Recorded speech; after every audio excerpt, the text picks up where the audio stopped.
People can come on here and say, I don't know what the hell I'm doing, and I really don't. I really don't. But one thing I've gotten really good at is I've gotten really good at making things happen. You ain't got to be a master mechanic to work on stuff. You just got to pay attention to what's going on. You ain't got to be a master businessman to be in business. You ain't got to be a master lawn care guy to be good at it. You know, you just got to do do the next logical thing.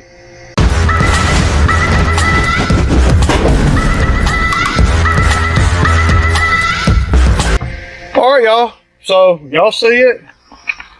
Y'all see what it is? Brand new plate, brand new bushings, brand new pins, brand new everything, the whole front.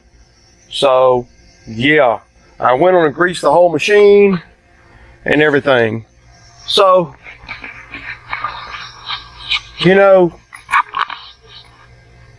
I didn't make no money today, but saving this money here is significant. And learning how to, do these things is important to me anyway.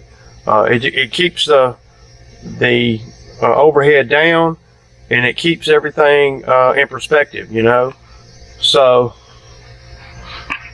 I am sure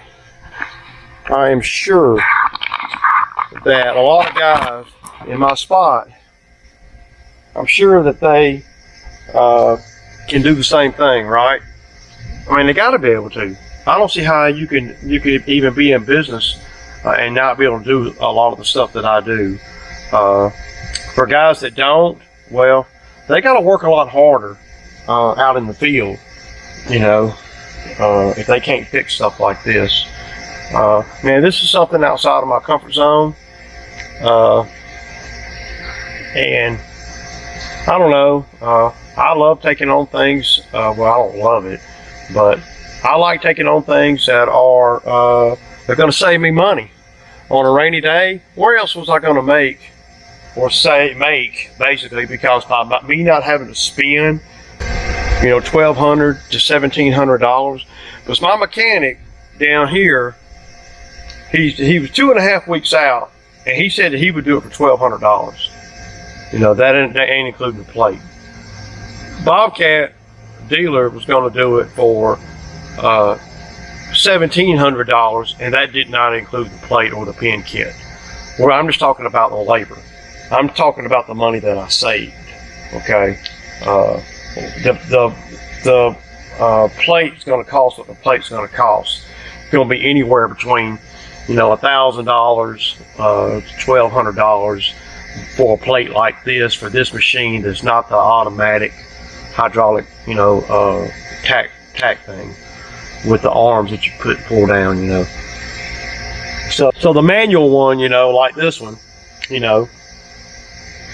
so at the end of the day, there's no way, even if it was on the most prettiest day in the summer, 2 guys, 2 trucks, and a day full of lawns to do, there's no way I would have made $1,500, give or take, So that's where I'm at. And if my mechanic down here could have done it for $1,200, he's 2.5 to 3 weeks out. Well, that's a pretty big deal to me, because it's gonna be pretty this weekend, and I'm able to go earn money with the machine. I don't like the downtime is a number that a lot of people they don't take into consideration when they talk about how much money something costs to fix a machine or whatever. They're not talking about the downtime, the 2 or 3 weeks without the machine. And I've had people come in the comments, and they're talking about what I ain't making with the skid steer, and it's always in the shop, and anybody that's got any kind of skid steer knowledge or Bobcat knowledge, not really a Bobcat, but Bobcat knowledge, skid steer knowledge about, you know, the money side of it and what you can make, you know, you can just about trip up. You can fall into $60,000 a year if you own a machine. I mean, that's not. I mean, you ain't even really trying. You know, I don't even market for skid steer work. I'm just doing skid steer work. You know, as jobs come up, people that I know in my customer base, I'm not really even trying to sell skid steer work, and I'm doing 60 grand a year easy with the skid steer, and I'm not really even trying. And I got an old machine. I got a lot of attachments though, and that's the thing about having a Bobcat. A skid steer is having the attachments, and all my attachments are rated for bigger machines because I know this machine is not going to last forever. It's one of the reasons why I kept putting off, you know, buying the new plate, you know, because I didn't want to spend $1,000. Well, what I thought to be, you know, $2,500. The only way that I was going to, you know, do the buy the plate was if I could install it. That is the only way it made sense to me going into the winter. You know, it doesn't matter how much money I got or how much money I don't have in the bank. I'm not trying to spend money crazily. So I'm putting it like this. Once that money goes in the bank, it's hard to get it out of me without it, you know. I mean, I don't mind spending money, don't get me wrong, but you have to. But I don't spend money foolishly. And I don't spend my money on stupid stuff. And I bank money. I'm a big believer in banking my money and waiting on the right deal to come along. This was something that I had to do. The timing is never, you know, the timing is never ideal. Going into the winter, you don't want to throw $1,000 at something after you done spent $3,000 on tires and brakes for both trucks, and you're going into the winter. You know, you have to look at the overall grander, bigger picture of what you're spending and everything. So you have to spend things based on what you're making, based on what's needed, based on, well, what you need to make and have in the bank for going into the winter. And it doesn't matter what I have in the bank from last summer, the summer before that, summer before that. That has nothing to do with this summer. You know, at least that's how I look at things, and that's how I bank my money.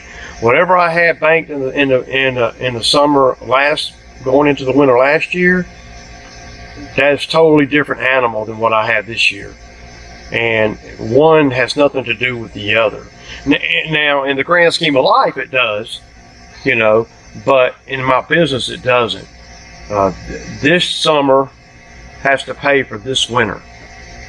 Next summer has to pay for next winter. And meaning that the lawn care money that I make is good money, but it takes a lot to do the lawns. But the more seasoned I get with skid steer stuff, then my winters are becoming just as valuable as my summers. But my brain is still telling me you need to save for the winter. Because in the lawn care, you can only buy, you know, so much equipment and efficient equipment, you know. You can only buy so much of that to justify the money that you're making. What's the point in me buying a new lawnmower every year? Not going to do that. And I don't like, I like to put money in the bank, but I don't like to look at it. I like to put money in the bank, stack, and then buy something that'll make me more money. And that's how I roll, man. I don't know any other way to roll. I ain't buying stocks, I ain't buying bonds, I ain't buying anything. I wouldn't mind buying some property, but the lawn care don't quite, my business anyway, don't quite generate enough money for me to do that. Though I got great credit and everything. I could sign up and buy property, but you know, I just don't I don't know. I just don't know enough about potential property and stuff, other than the property that I own here, to spend my money on it and have enough knowledge about it like I do equipment and stuff.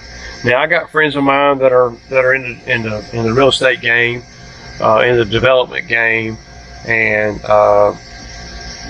once I get to a point where I got big money that I can let go of, then I may get into some other stuff, you know, other than, because the lawn care stuff is just, I'm just gonna be honest.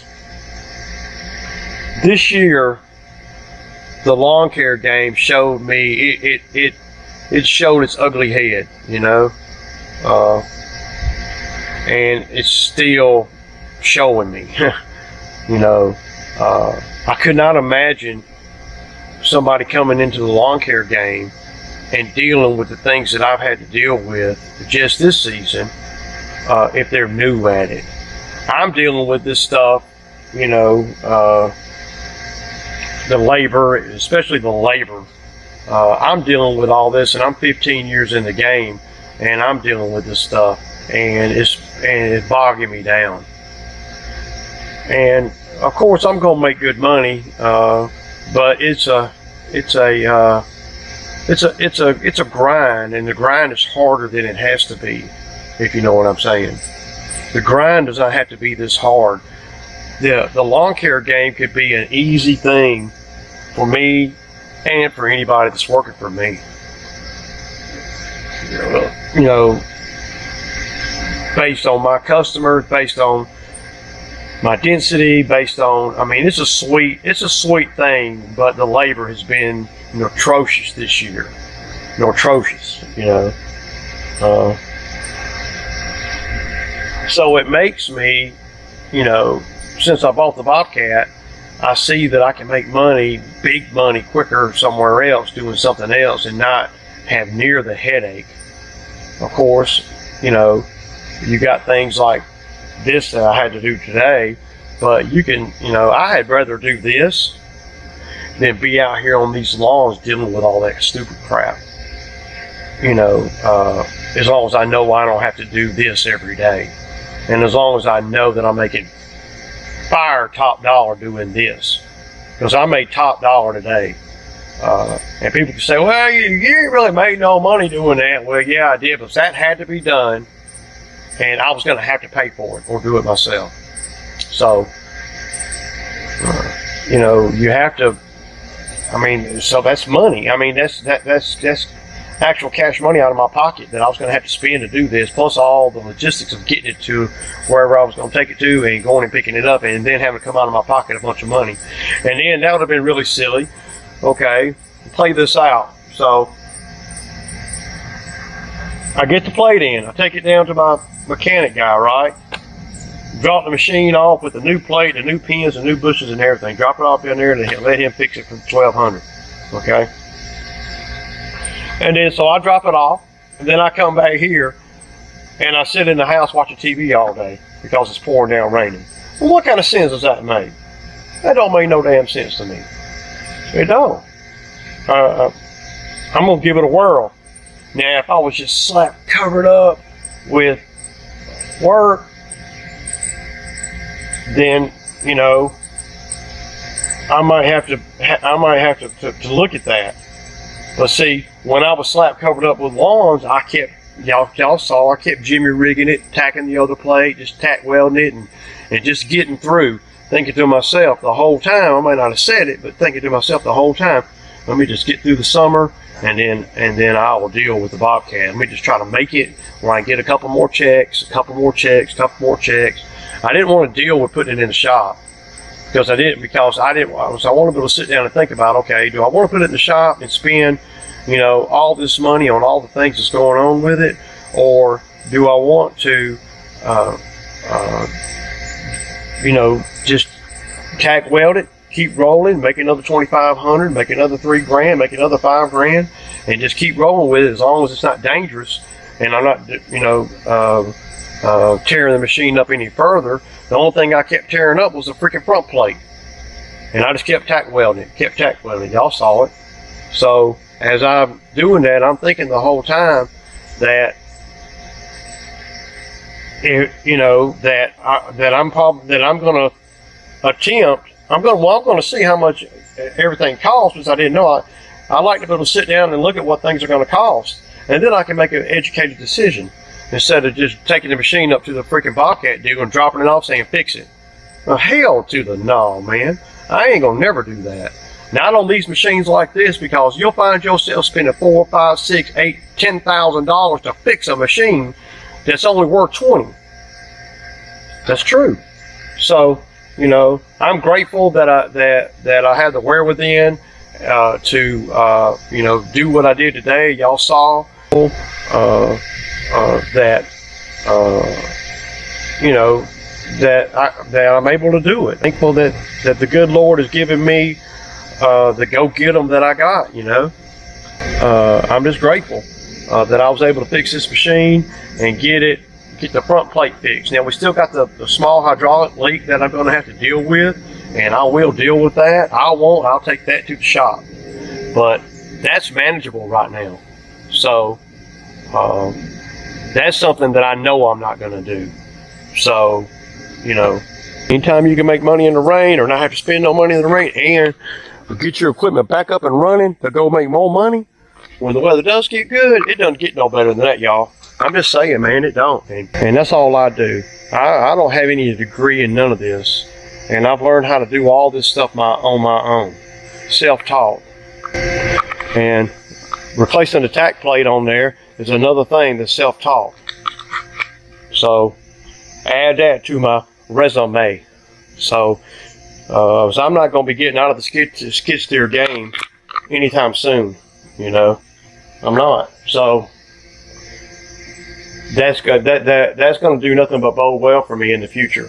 So anyway, I hope the video doesn't get too long and boring. But you know, sometimes they do, man. You know, it ain't thrilling all the time.